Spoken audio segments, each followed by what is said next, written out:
We arrived to the section on the qadr, and the qadr is probably one of the most difficult concepts, not just in Islam but in any religious tradition, because the qadr is dealing with the idea of predetermination. And if you look at the word predetermine, determine is to put limits on something, de terminus. Terminate is to end, and de is from ending or putting endings or limits on something. And so the idea of predetermining means that something, the limits were already set before the thing actually came about. And so there's a misconception in the minds of not just non-Muslims but Muslims as well about the nature of the qadr, that the idea that things are predetermined. And one of the points that the authors bring out, which is very important, is that if that was the case, then the Qur'an would actually not make any sense, because the Qur'an is commanding you to do things. And if you have no ability to do anything, and I command you to do something, then my command is meaningless. So it would be then saying that the Qur'an is meaningless, and that is impossible for a revelation to be meaningless. Everything in a revelation is meaningful. So the idea that the divine decree or the qadr is predetermination is a dangerous one. On the other hand, you have to look at hadiths that indicate certain things about the world that are also important to understand. And this is where you get into what some religious scholars in the West have called an antinomy, which is not really a paradox, but a paradox is when you have two things that are in a sense mutually exclusive, but they're both apparently real. And the idea of human beings free and predetermined at the same time seems like a paradox. An antinomy, on the other hand, is that something is true at one level, but at a higher level, a higher truth emerges. And so there's an idea that there can be a resolution of what is apparently paradoxical by moving to a higher level of understanding. So the idea that human beings, I think a good analogy of it in the modern world is the idea of light being both a wave and a photon.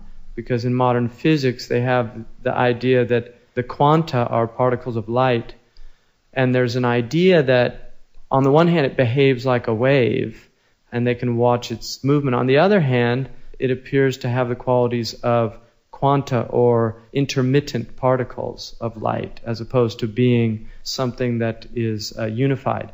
So that is an interesting, I think, analogy for the understanding of free will and determination. There's no doubt that human beings, certain things are determined with human beings. Your parents were determined for you, that you did not choose your parents, and now we have no recorded history of anybody replacing their biological parents. In other words, we don't have any testimony or any proof that anybody's ever been able to become somebody else. So that certainly was not determined. The country that you were born in, the time in which you find yourself, I mean, all of these circumstances that we found ourselves in, whether we were from rich families, whether we were from poor families, also intellectual abilities and gifts, artistic abilities and gifts. There are many, many qualities, athletic abilities.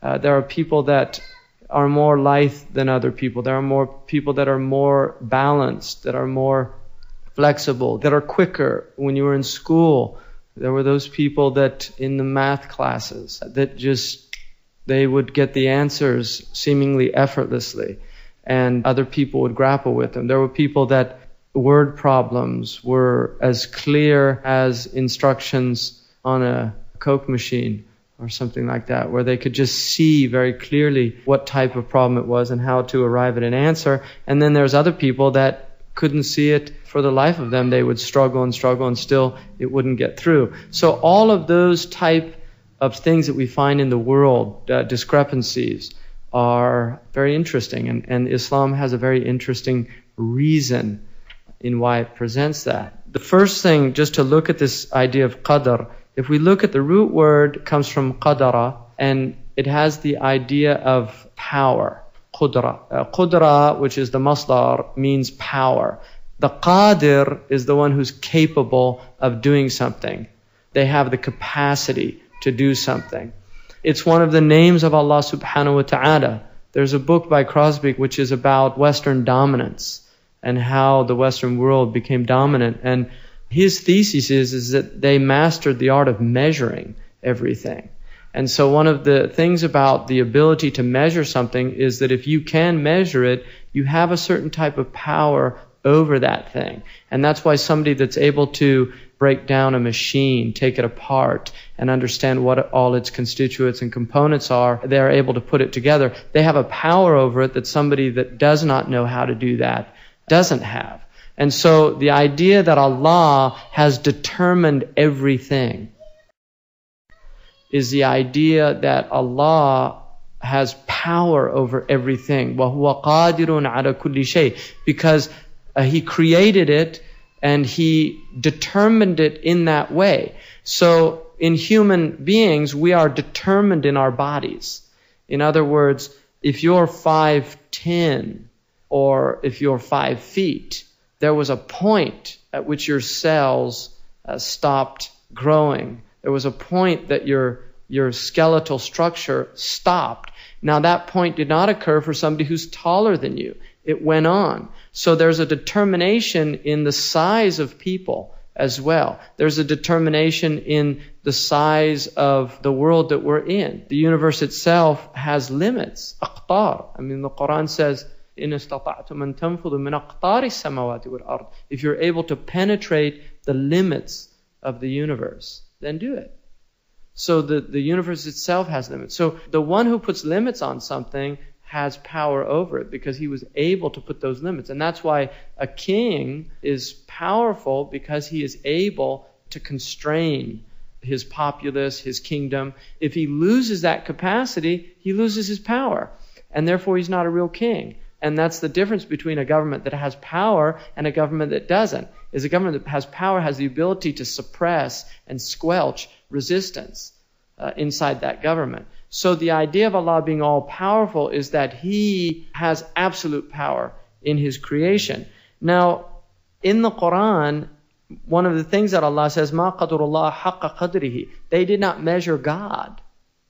Which is very interesting because it gives the idea that human beings are obsessed with measuring. And that's what geometry came out of, an attempt to measure. And in fact, we have Greeks and Egyptians over 2,500 years ago that were already measuring the circumference of the earth and coming within 500 miles of doing it. And they did that using some very simple geometrical calculations with shadows and measuring the pyramid at different times in a pole in Alexandria, and then looking at the distance between Alexandria and between what's now Cairo. And then basically a simple calculation. They basically measured the earth being close to 25,000 miles in its circumference. So humans have been interested in measuring. Now, if you look in the Enlightenment period, they began to measure air, gas. They began to measure Boyle's laws. All these things come out of a desire to measure. The more they came to understand the measurements of things, the more power they had over them.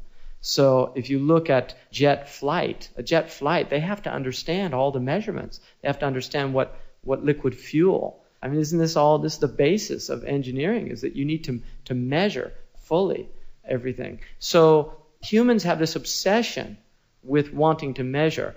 And one of the things, the signs at the end of time, the Qur'an says, حَتَّى ظَنَّ أَهْلُهَا أَنَّهُمْ قَادِرُونَ عَلَيْهَا, that the humans would actually think that they're completely powerful in relation to creation. They have qudra over it. And this is part of the idea of really knowing everything that's there. So this idea that we can, now they have sonar waves that they beam into the earth from space, and when the sonar waves come back, they're like the sonogram that they do in a fetus. They can actually tell where oil is, where gold is, and the HARP stuff, what they're doing up in Alaska is similar to that, measuring everything. So Allah puts this interesting ayah in there that they haven't measured God, that this is the one thing Because even they want to measure the universe. I mean, they actually can extrapolate out to try to understand actually how big the universe is. I mean, this is one of their goals. So the idea is that, yeah, you can measure everything. God's given you this qudra, and that's part of a divine attribute that manifests in the human being, is that humans have this extraordinary ability to reflect these qualities of God. And one of them is knowing the limits of everything, but God has no limits, and therefore God cannot be measured. And so this is the thing that's out. So the Qur'an uses the qadr in 10 verses. And from this there emerges a doctrine in Islam of the belief in the qadr. Although it's in the hadith, the Prophet ﷺ said the 6 objects of faith in the hadith of Jibreel. One of them is that we nu'minu bil-qadri khayrihi wa sharrihi. And in a riwayah or a transmission, hulwihi wa murrihi, we believe in the divine decree or the measuring out. It's good and it's bad, or it's good and it's evil. And we're going to talk about that. She goes into that in quite a lot of detail, and it's important. There's khair and shar, and it's sweet and bitter. So life is sweet and bitter. And it's important, I think the riwayah that mentions sweet and bitter is important, because there's a way to look at khair and shar. Of the believer doesn't see it as evil, because no evil can afflict a believer.